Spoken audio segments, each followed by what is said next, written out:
we are starting to see that direct-to-consumer playbook failed. A lot of those customers, they're expensive to acquire and they're one and done. Community can have massive impact on brands. And at Outdoor Voices, we had this very engaged community program. They were 4 times more valuable as a customer over time. The formula for community building to me is 4-part. It starts with... That's Ty Haney, the powerhouse who built Outdoor Voices into a $100 million cult brand. When it all came crashing down, she didn't quit. She turned her public fall into fuel for an even bigger comeback. This is her raw blueprint for starting over with her new brands TYB and Joggy. The public downfall of my first endeavor was brutally painful, but it's actually been how we've built our business with TYB. What work did you do to show up differently this time around? That first 8 years was a masterclass in what to do and what not to do. In a lot of ways, like as a founder, what feels like the biggest crisis does become your biggest opportunity. Hear the stories, learn the proven methods, and accelerate your growth and future through entrepreneurship. Welcome to the Foundr Podcast with Nathan Chan. You built one of the most recognizable direct-to-consumer brands in the past decade with Outdoor Voices, turning over sub $100 million a year. And then you lived through what many would call a fall from grace. So when you look back at that time, what do you think the world got wrong with your story? Interesting. Well, I look back at that time with 90% of my experience with OV as something exceptionally awesome. And I was lucky to have. I started Outdoor Voices at 23. I started Outdoor Voices at 23 out of New York City, having been a kid that grew up in Boulder, Colorado, like very immersed in nature, and really kind of recognized a pain point when I got to New York City, was going to school and no longer had team and coaches and practice and mountains to like keep me active. And so really Outdoor Voices was born from the environment I grew up in and my personal DNA, and just this recognition that, on a personal level, I needed inspiration to move every day. And so I look back at Outdoor Voices and I'm very proud of what we were able to build and the movement and ultimately the team, but quite literally our mission at Outdoor Voices was to get the world moving. And I think in a lot of ways, a lot of people were touched and kind of part of that movement in an exciting way. I think what the world has gotten wrong, how would I answer that? I feel as equipped and excited about being a founder kind of in the business building and consumer kind of world as ever. And so people probably haven't heard from me for a number of years and potentially are like, ooh, that was like a rough story. But I think ultimately, like, I pretty quickly got back on the horse, and I'm someone who very much loves tapping into a vision and building from zero. And so it's cool to like not have that type of scenario like rock me in the way that probably some would expect. And so that's been something just personally I've been excited to kind of step back into and show that as a female founder, like, challenges are normal. I had a particularly painful and public kind of downfall, but I'm excited to like show back up and show that it wasn't just, a lucky chance that we were able to, or I was able to build a company that successfully, kind of my first go. And so, I think like normalizing challenges is something that I've recognized is just par for the course as a founder.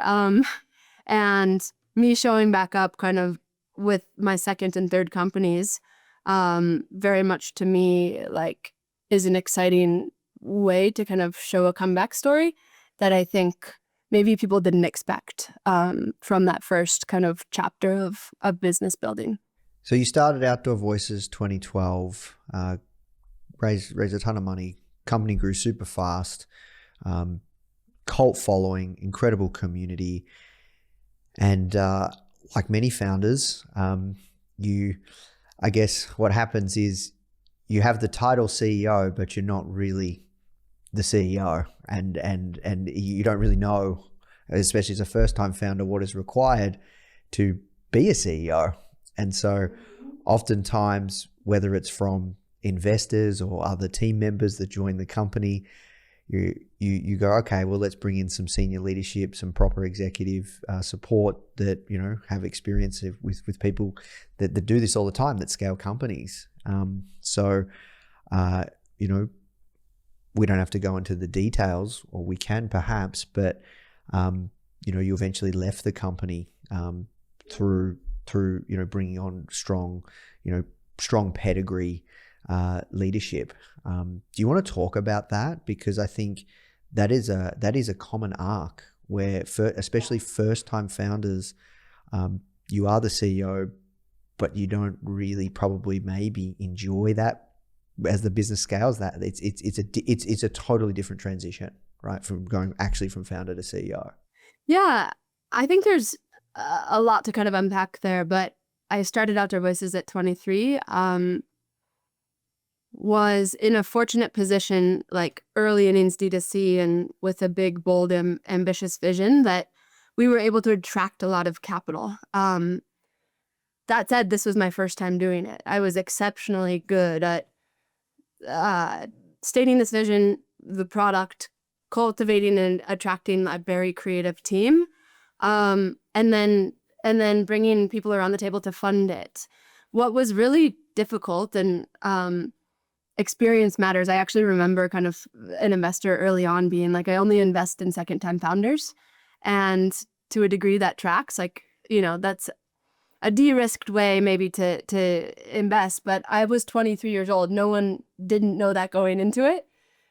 The number one thing I've done differently in my new companies is make sure that we have that leadership team intact. And so it was interesting because we had a pretty strong board, or like a board that certainly had a perspective on a lot of things. And so what we ended up doing was engaging these super expensive recruiters and then almost hiring by consensus. And so I was the CEO, but I was essentially managing this board to figure out the perfect unicorn for all of these positions across the leadership team at Outdoor Voices, which ultimately meant there were large vacancies or key roles that were vacant for way too many months or years at a time.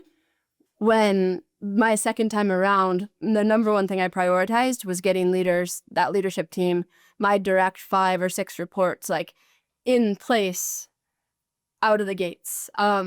So that was something that I just, looking back, I wouldn't have known had I not gone through that. And a little kind of example there is the first kind of senior role that I hired at TYB, my new company, is our COO. And she's super experienced both in the consumer and gaming kind of tech software space, and has many reps and tons of experience, knows how to manage people, knows how to hire people. And I wish I had recognized how important that was sooner, and had a board that, potentially helped me place those leaders in those roles sooner, because we certainly felt the effects of not having an intact leadership team out of the gates at Outdoor Voices. Hey Founder Fam, I want to take a quick break from the conversation to talk to you about something super exciting. We're officially partnered with Omnisend, the email marketing and SMS platform built specifically for e-commerce founders. We've been recommending Omnisend to founder students for a while now because it just works. Whether you're launching your first store or you're scaling to 7 figures, it really helps you automate your marketing and get real results. Did you know on average, Omnisend customers make $68 for every $1 they spend, which is an insanely good return on investment. And because you're part of the founder community, you get 50% off your first 3 months with the code FOUNDER50. Just head to omnisend.com/founder without the E to get started. All right, now let's jump back into the show. And you were essentially ousted in many ways. You resigned, but you were essentially ousted from the company that you started. Talk me through what was going through that time. Yeah. Back to kind of your initial question, I think a lot of how the press positioned that ousting wasn't really, fact-based, which is fine. Like, that's what press does. But we had brought on a chairman of the board, actually one of our lead investors, General Catalyst and David Fiacca, who I'm very fond of. He really was a software guy, so didn't have experience in apparel and had worked with Mickey. And so he brought Mickey on as our chairman of the board. And I was like so open to that. And obviously he's a retail and merchandising legend. And initially it worked. As we started to get probably a year and a half in, we started to have kind of divergent views on how to build the business. And we had this community-led kind of activate IRL, amplify through digital and social growth model that really was effective for us, where in a lot of ways Mickey was pulling us more kind of to the traditional big box, flagship, expensive retail kind of growth strategy. And ultimately we did not see eye to eye. And so that created a pretty difficult dynamic with the team, where there were almost kind of like co-CEOs, and then an even more difficult dynamic at the board level. And something I learned the hard way for sure is, as a CEO, like, your number one job is to, of course, raise money or keep the company funded. But number two is relationships with the board. And that's a hard thing to do when you're in the weeds operating, and just like particularly at the pace that we were growing, like, your head's down, you're just like trying to, whack-a-mole all of the challenges away, when really you need to lift up and nurture relationships at the board level. And so I certainly found that out the hard way. And so what that ended up doing was, Mickey was quite a sophisticated politician, I would say. And so he had spent time essentially at the board nurturing those relationships. And so when push came to shove, one, I had raised significant capital. So when you looked at the cap table, my ownership meant I was diluted significantly, and just from a cap table and like company structure standpoint, no longer had control. And then two, from more of a political and board relationship standpoint, I didn't have the influence that I should have worked to essentially have intact. And that ultimately led to a number of things where an article came out that kind of had been co-authored by Mickey. And that night I literally looked at Google and looked up how to resign, because I had never resigned from a company before. I didn't know what the formality was. And so I have this in my phone as just kind of a souvenir of the moment, painful as it was, saying, "I hereby tender my resignation, doing things Thai." And so essentially the situation had become untenable, and I could see this. I also had commitment from the board members at Outdoor Voices to help kind of move Mickey out. It didn't happen soon enough, and so unfortunately I became kind of the casualty. But all that to say, it was a painful but exceptionally helpful and kind of masterclass experience in sharpening kind of my ability as a businesswoman. And I know that it would be so painful watching a brand and a company that you put your life, your blood, your sweat, your tears into, and then watch it being morphed into something that is perhaps not your vision. And, I've even seen you post comments, right, on certain content from Outdoor Voices. What compelled you to do that? Oh, I mean, I've had 2 kids, so I can kind of make this comparison, but obviously starting a company from scratch and then growing it over 8 years, like, it's your obsession. You're all the way in. It's all I thought about for 8 years straight. It's like a baby. And so you never imagine like having to leave or neglect that baby that, you had birthed, et cetera. And so in a lot of ways it felt like that. After that first resignation, I actually was asked to come back. And so I did re-engage about 7 days later. And, in hindsight, should I have done that? I don't know. But that is kind of just to point out, like, when you've built something and committed your life and gone all in that way, like it's hard to leave and distance yourself. And like from an identity standpoint, it's like, who am I? I pretty quickly found out that like my role within the company was no longer going to be something that, you know, I wanted to commit to. And so I was kind of put in this box and ended up leaving again. But it took me a number of months, and I think understandably, to like reconcile like how had this happened. I had been and thought of myself as just like so committed to the cause, and we had such an amazing dynamic and culture and team and fast-paced growth trajectory, really scaling this mission to get the world moving. And so it took many months to kind of unpack that, or like figure out how to be okay with that and with myself. And so I remember like shortly after my leaving, I just was still so emotionally connected to kind of how OV presented itself, because it was the only thing I knew. And so, yeah, I remember like commenting just like the fabric's backwards. And I mean, there's many examples of when kind of the founder is ripped out of the equation, like a lot of the spirit, the soul, and ultimately, in a lot of ways, the engine turns off for a lot of these consumer brands, which I think happens too frequently, but certainly happened in this case. Do you regret like writing those comments publicly and people saying? No. I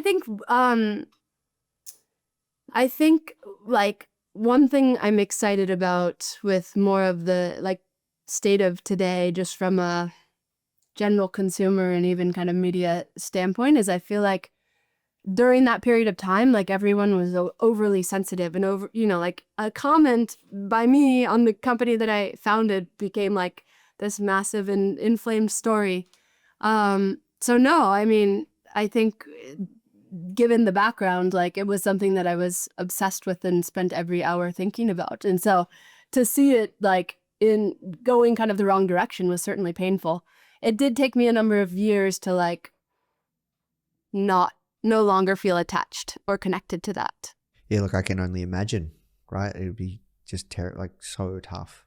And then even to see the brand out there, like it just must be so weird. Like you probably walked, I know you guys don't have the OV doesn't have retail stores anymore, but like even walking past retail stores, and you're based in the States, right? That would be such a weird feeling. I feel very proud for like what we were able to accomplish. So I see exercise dresses all over still, and Doing Things hats, which are quite vintage by now.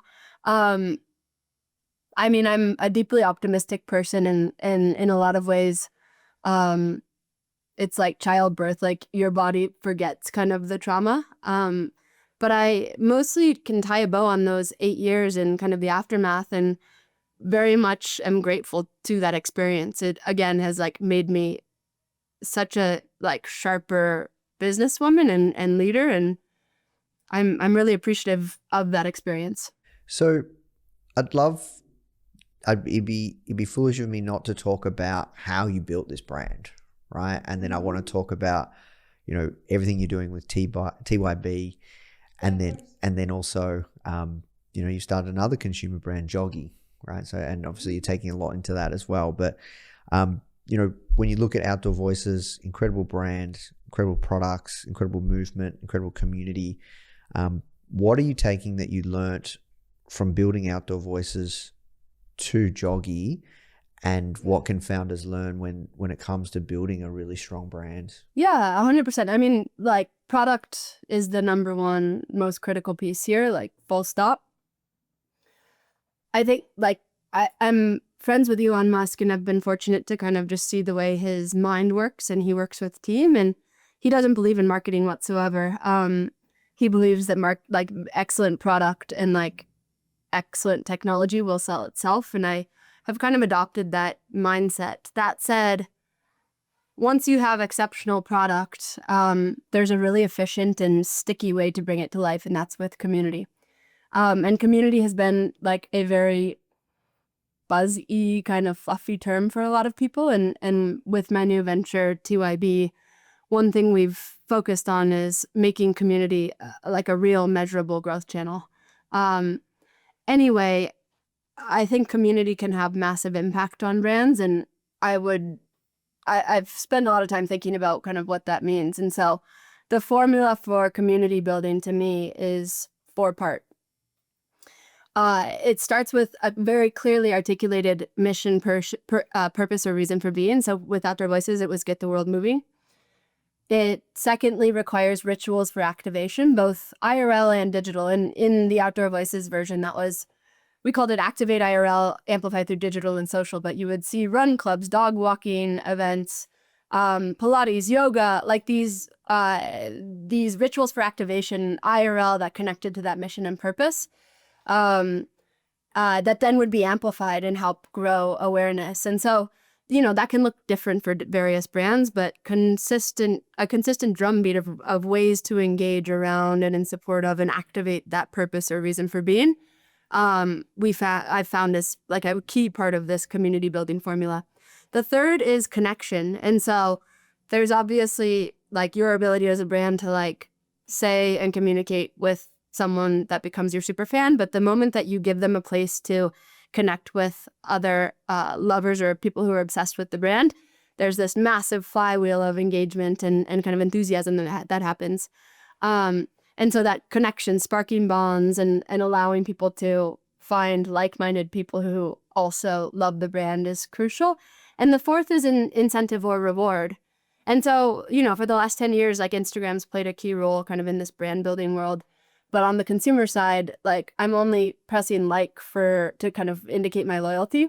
So we've become really focused on kind of as part of this community building formula, how do you incentivize those kind of members or those loyalists for contributions and taking action? So community building to me, that's the simple formula. And it's something that we found success with at Outdoor Voices, didn't necessarily have a tool to like orchestrate this in an efficient way or measure it. And now have done that in kind of my second chapter with TYB, which allows other brands to tap into that community as a growth channel that really worked for us, and scale kind of the impact of that program. I call what we do community commerce. And so obviously Shopify is at the core in terms of the ability to sell something. We wrap around with the community to activate and become the most engaged channel that then directly connects to increased frequency of purchase and higher LTV. And you've brought on some big brands using the product as well. Yep. You've got Urban Outfitters, Glossier, Rare Beauty.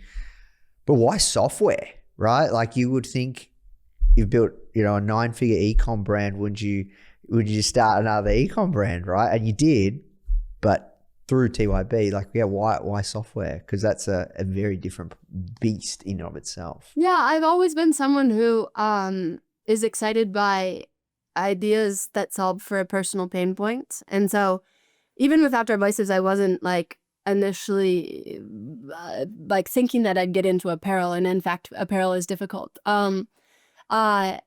Ultimately, I was very much passionate about the bigger mission and purpose to move people, and the apparel and uniform for doing things became a vehicle for that. And then with TYB, similarly, as like a founder who had felt firsthand the impact of community, and I'll give you just a little bit of a story here. Traditionally, D2C brands would spend 30 to 40% of their dollars raised on acquiring customers through Instagram or Facebook.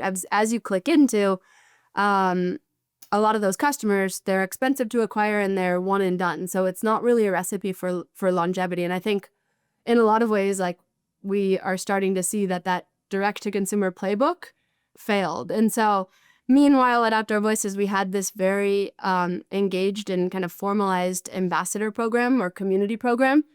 And as we were able to see when people interacted with this community program, either IRL first or through coming upstream in product development type processes, they were 4 times more valuable as a customer over time. And so that said, I did not have a tool to essentially orchestrate all of this engagement and then make it measurable in the same way that an Instagram or now TikTok would be, where if I put X amount of dollars in, what's my return essentially on that investment? And so I, again, was really focused on solving for this pain point as a brand and business builder.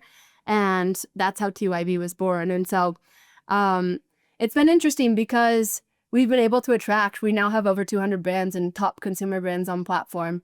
And so it's certainly been a learning curve in terms of understanding how to hire technical talent.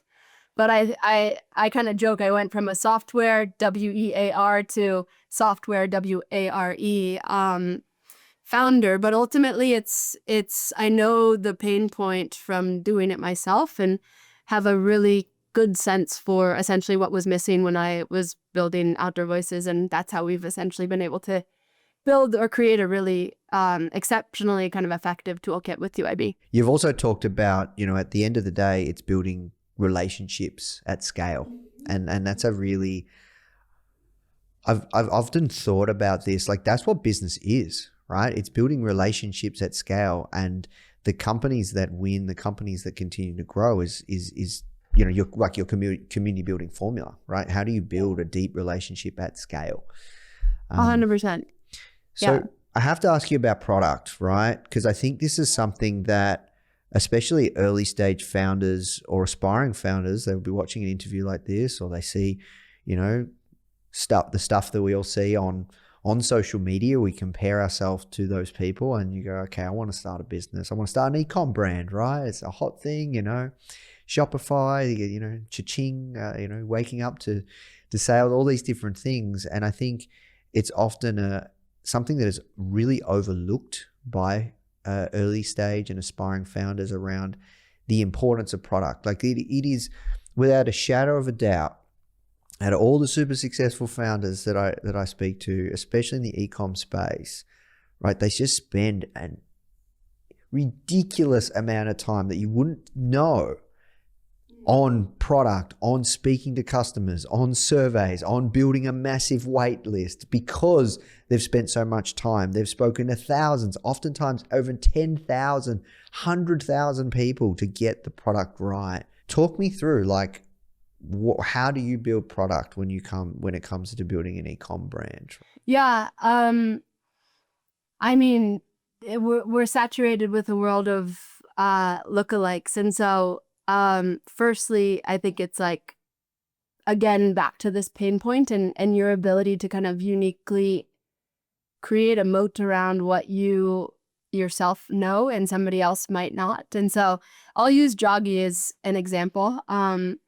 Joggy is an organic energy brand that I started kind of for the fun of it, again, for solving for a personal pain point. But I think that's probably my number one kind of reaction there is like, ew, I think people who do this best, like it's in their DNA, like the recipe comes from like deep soul searching and like deep understanding of a personal pain point or need that's unaddressed in the market.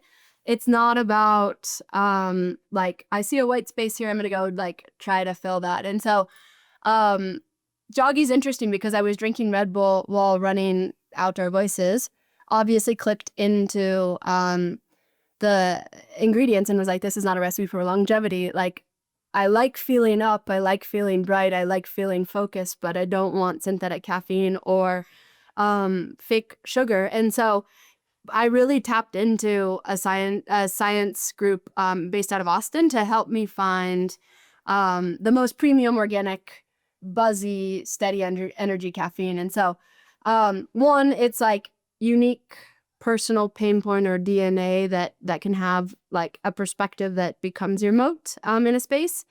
And you have the essentially ability yourself to understand what that recipe for that product should be.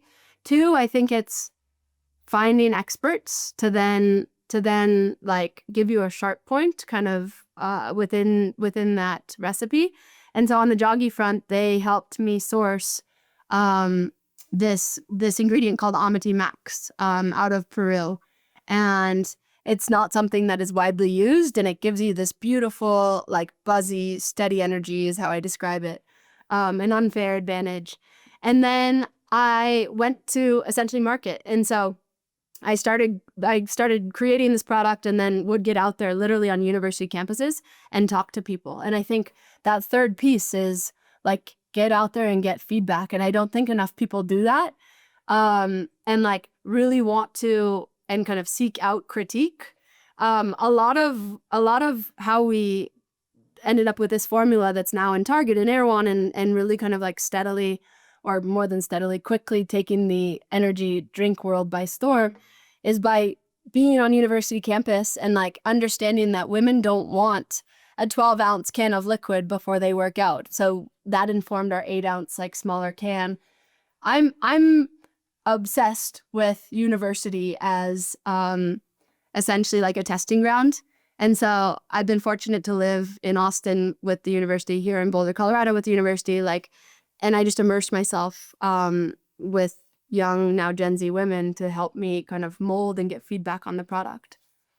So those are 3 points that come to mind. I can recap them, like what's unique to you as the founder, your pain point that you're solving for that other people wouldn't have access to, or that same perspective. Work with an expert to essentially sharpen and kind of differentiate the key ingredients, however that applies. And then closeness to customer, like get in the field, seek critique, seek feedback, be obsessed with it. I remember growing up with, here in Boulder, a friend of mine's dad owned a number of Domino's chains. And every time I'd see him, he was reading like whatever customer complaints, but he had like a direct thing on like his direct email on the site and at the stores, and he wanted to hear all of that feedback. And so every day it'd be like the craziest stories. But I think founders who do this well and like have a serious commitment to the best product are obsessed with critique and seek it out every way possible. Hey guys, I really hope you're feeling inspired from today's interview. Now, the truth is, all successful e-commerce founders started from zero, with a spark of an idea and a whole lot of determination. But let's be real, building or growing an e-commerce business is no walk in the park. And that's where Foundr Plus comes in, which I'm really excited to share with you. It's a culmination of a decade worth of work at Foundr. So if you're feeling stuck in your e-commerce business, you're lacking confidence to move forward, or you're worried about making costly mistakes or not knowing how to grow your business, Foundr Plus is here to support you on your journey. You get access to a customized learning pathway with proven frameworks from successful e-commerce founders for fast results, incredible programs, a supportive community, weekly live mentorship, exclusive savings on startup tools, and 24/7 real human support. Try Foundr Plus today for just $1 for 7 days so you can accelerate your business goals. Visit foundr.com/start $trial or click the link in the description to claim your trial. All right, now let's jump back in the show. Yeah, I agree. And can you paint a picture around like how many conversations you had to get to a place with Joggy where you were like, yep, like I think there's something here? Again, like I knew that there was something here, just personally not having an option that was obvious to me in the energy drink space. And I think it helps when there's tailwinds. So Better For You has obviously turned on, as evidenced with Poppy and Siete, etc. And then the energy category, a few things there. It's a super high growth category. And so I kind of fortunately fell into that.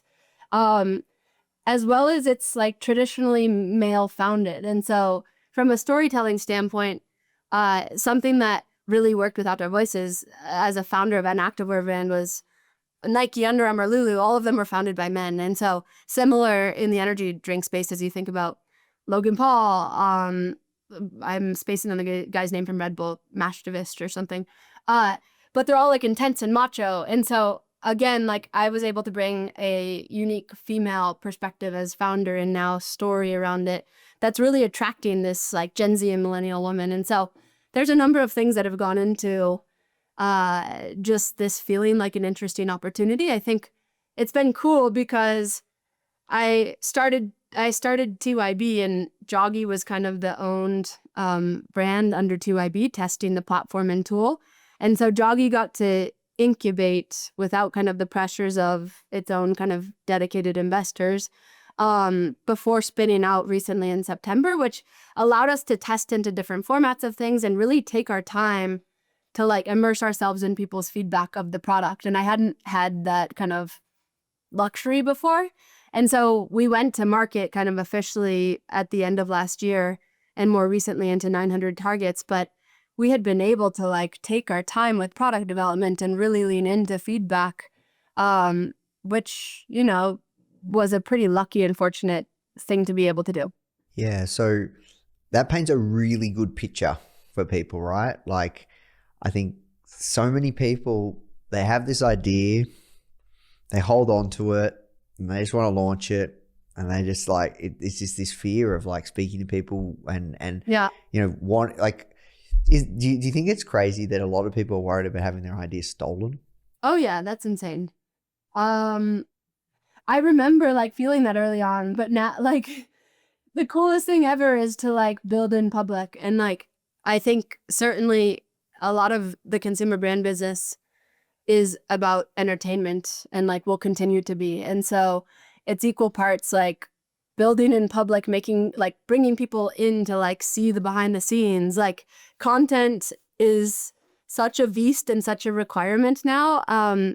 There's this brand called Cluely. I don't know if you've watched them, but they're like very stunty. They've just kind of like had a meteoric rise in the tech space, but it's just evidence that like narrative and entertainment is just becoming such a part of the formula. And I think we've seen that with creator-led brands and celebrity-led brands. Like, in a lot of ways, like that's just par for the course as we think about successful consumer businesses today.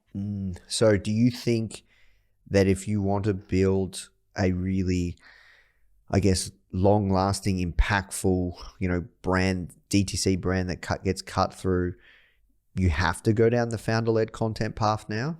No, not necessarily, but I think I do think it doesn't have to be founder-led, but there has to be certainly compelling content.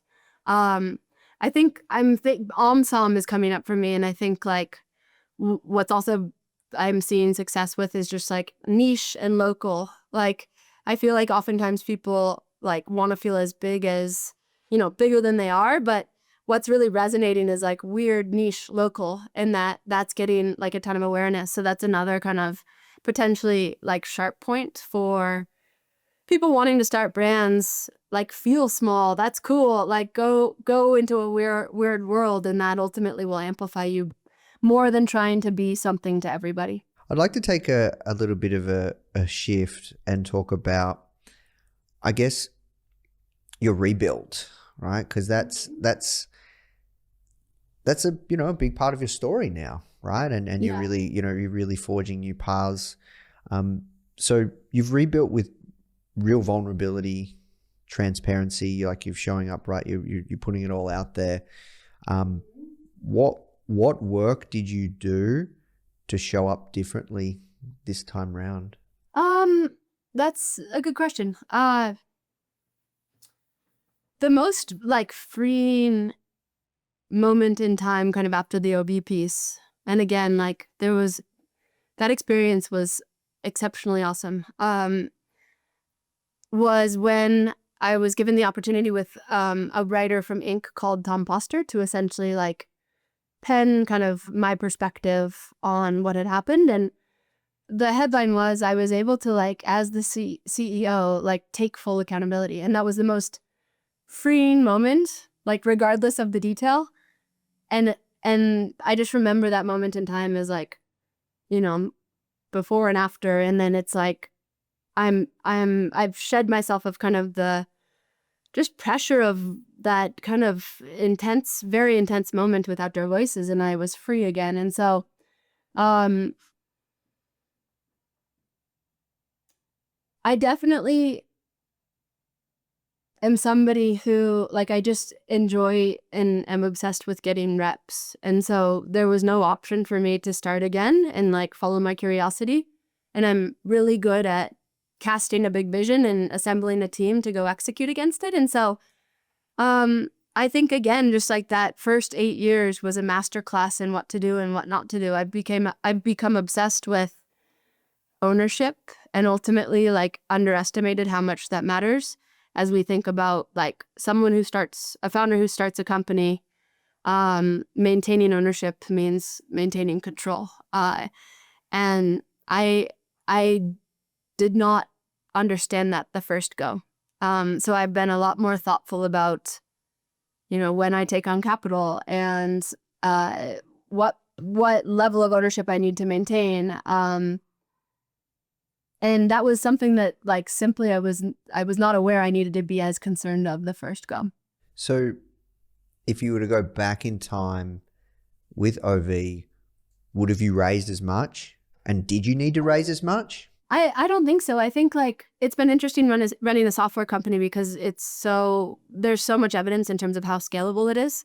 So, like, this breakneck speed or like high growth scenario is really possible because you're not dealing with like physical widgets and inventory and like, what if I miss in a big way, which we did. We bought like an insane amount of pink flamingo leggings, and like ultimately that was a really hard thing to recover from. And so yeah, I think we probably did not need to raise that amount of money, and we could have gone slower. That model at the time, again, that I think in a lot of ways has failed, just was all about growth at all costs. And then there's, a high probability that something like inventory or just a wrong decision is going to make the wheels fall off. And so I think a more kind of tempered and kind of methodical approach to building a long-term sustainable business, if I had the ability to redo that, is how I would approach that with OV again. Yeah, and it was a different time, right? Now like it's all about profitability. It's actually, you know what? I feel more than ever, it's actually cool to say if you've got a really small team. Like there's leaderboards, 100%. like there's leaderboards that people are creating now where you can go and see like a one-person AI company that's doing 10 million ARR. Like it is definitely a different world that we're in now compared to sub 10 years ago. And I really resonate with that. Like so often when you meet somebody and you tell them what you do and you run a company, one of the first questions people ask is, how big's your team? Totally. And you can either say it with pride, oh, we've got 50 people, we've got 100 people, and people go, oh, wow, oh, you must be mad. Like, but it's like, yeah, it's such a fallacy, I just remember talking with reporters or whatever, journalists, and that's all they would care about. Like, how much have you raised? How big is your team? And it's like, that has collapsed on itself. And the other thing that is just cool to see is like, now we can be less reliant on journalists to like be the filter for our story. And so I and my team and a lot of founders are just committed to growing our own channels and breaking news ourselves and owning the story, etc. So I think that's exciting, just having gone through firsthand the experience of the alternative. Yeah, and one of my mentors, I'm curious now, one of my mentors, he co-founded a super large SaaS company, multi-billion dollar exit, and raised a ton of money, like a few $100 million. And then when he was going again, he bootstrapped. And I said to him, why are you bootstrapping? And he's like, Nathan, well, I've seen both sides of the table and I prefer the other side of the table. You did raise again with Joggy. Why? Yeah, I mean, there's a certain amount of capital that you need to like get a company off the ground. We just recently closed our Series A. We raised 11 million for TYB. And so, like I said, our ability to scale the tool is so much just different than physical product. And so to be able to serve thousands and thousands of brands using TYB, like we need to invest in the engineering team, etc. On the Joggy front, we haven't raised a lot. Like I would consider it pretty bootstrapped. We've been a lot more mindful just of, I've stayed away from the VC path and essentially just like stacked interesting kind of high net worth people that can be strategic. And so like as a physical product brand, I am doing it very differently than how we funded Outdoor Voices. And we're not getting like ahead of ourselves. And we're just focused on more cans in hands. And it's not rocket science by any means. Like it's opening accounts, the natural channel, in Target, sell through, like excellent kind of sales team. So it's pretty block and tackle. But I think to your question, we're not overfunding Joggy. We're like, I see this becoming like a Red Bull contender, the kind of next gen Red Bull contender, and that doesn't have to happen overnight. All right, we have to work towards wrapping up. I'm curious just around your experiences building businesses for over the past decade, especially in the D2C space. So what's one small thing that early stage startups can do that doesn't scale? I mean, I think like do the unscalable in terms of high touchness. I remember like early on with Outdoor Voices, I would write like a handwritten note and like we'd like Xerox, which is kind of funny. It was intentional to like look like a zine, like Xerox my dog on it. And it was like a high touch element that we'd then like pack into each of the shipments. And it was a note from me. And like, I literally had written it. And that meant so much to people who received it. And I think there are ways to make kind of those higher touch moments scale. But again, back to like, kind of to your point, like it's cool not to have a big team. It's really cool and like goes a long way with customers to do things that are unscalable, like these notes or sending them an email, like thanking them, etc. So back to the relationship business, like that's ultimately what we're in. And so I dated someone in the hospitality world and learned a lot like what, you know, VIP kind of hospitality looked and felt like. And I think people like small startups or smaller businesses should lean into their ability to go all the way with white glove service and high touch kind of hospitality type engagement. Yeah, I think when you're in the early stages, like every customer matters and you can go so far. And I think as you grow your business, sometimes it's easy to forget that. Yeah, the thousand true fans, the Kevin Kelly concept is certainly like nicely stamped in my mind as just a concept that really works. And so I agree, like you can really build a great business off of fans that are truly obsessed. And so it's worth doing what is required to make them obsessed. Yeah, I agree. I got a funny story about him actually. So Okay. I interviewed him a long time ago for a front cover of Foundr. Uh-huh. And it was probably not the best photo of him. And somebody wrote like, "Is this Father Christmas?" Oh my God, I love it. Yeah, I could see that. Yeah, someone wrote like, we would have posted on our socials, and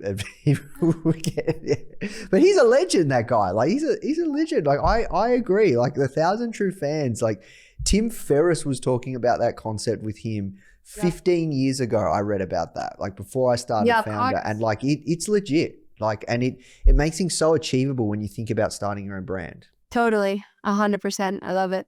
Okay, for founders listening now who feel like they've hit a wall or perhaps have failed publicly, not publicly, what would you say to them right now? Yeah, it takes a lot of shape shifting. So persistence and determination is just absolutely required, and perseverance. I think like you have to be wired to be able to kind of overcome challenges. You're going to have thousands of challenges in a week, and that's just normal. So expect that, but to like wake back up and almost put kind of the 50 first dates mentality, like this cap on that I don't even remember the challenges of yesterday. Like I've found that priming your mind to like wake up, it's a new day, like here we go, we're gonna try something different, adjust, make pivots, etc. really works. And I think ultimately what I've found, like compression of time matters. So the more that you can push pace around testing, learning, pivoting, adjusting, and like repeating that cycle every week with your team, ultimately you'll find signals that allow you to find that striking gold. But pace really matters, I think, at the end of the day. Yeah, it's hard though. It's hard. Eat some Joggy. Yeah.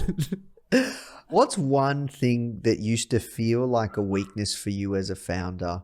I'll go again. What's one thing that used to feel like a weakness for you as a founder, but now you see as a strength?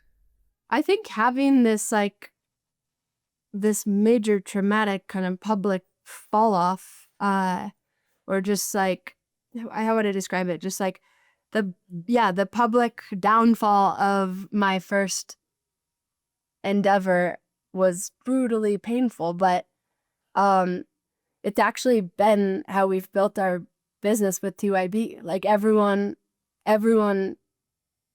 that comes to us knew about our voices and somehow thinks of just the good parts. And so I didn't realize that what felt like such a painful experience could ultimately be our greatest opportunity. And I think in a lot of ways, like as a founder, what feels like the biggest crisis does become your biggest opportunity if you think of it that way. Yeah, I agree.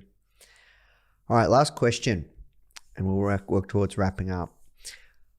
What does success look like for you now with TYB, Joggy, and beyond? Yeah, I'm really want to build, and I'm obsessed with building $1 billion business. And so I personally like wake up every day excited about this world building under the recreation umbrella, of which Outdoor Voices is a good example of. I think Joggy fits into that nicely. And then TYB, does that outside of just recreation. But for me personally with Joggy, like supports that. And so this like $1 billion business is a goal I certainly have. And then this world building under recreation. Those are two things that motivate me massively. And then I have a daughter, and I am very excited and love integrating her into our world, and very kind of passionate about motivating and kind of being a good role model for the next generation of female founders and business builders. Thank you so much for showing up and just sharing so much with our community. Yeah, of course. Thank you, Nathan. If you love this episode, make sure to check out my interview with Emma Greed on how solving a problem she was so passionate about led to the creation of Skims and Good American. And so I do think so much of it starts with like addressing things that bother you, that you find, you've got to create a solution for, because, at the end of the day, you've got to be passionate enough and sometimes crazy enough to go round and round and round to actually solve a problem.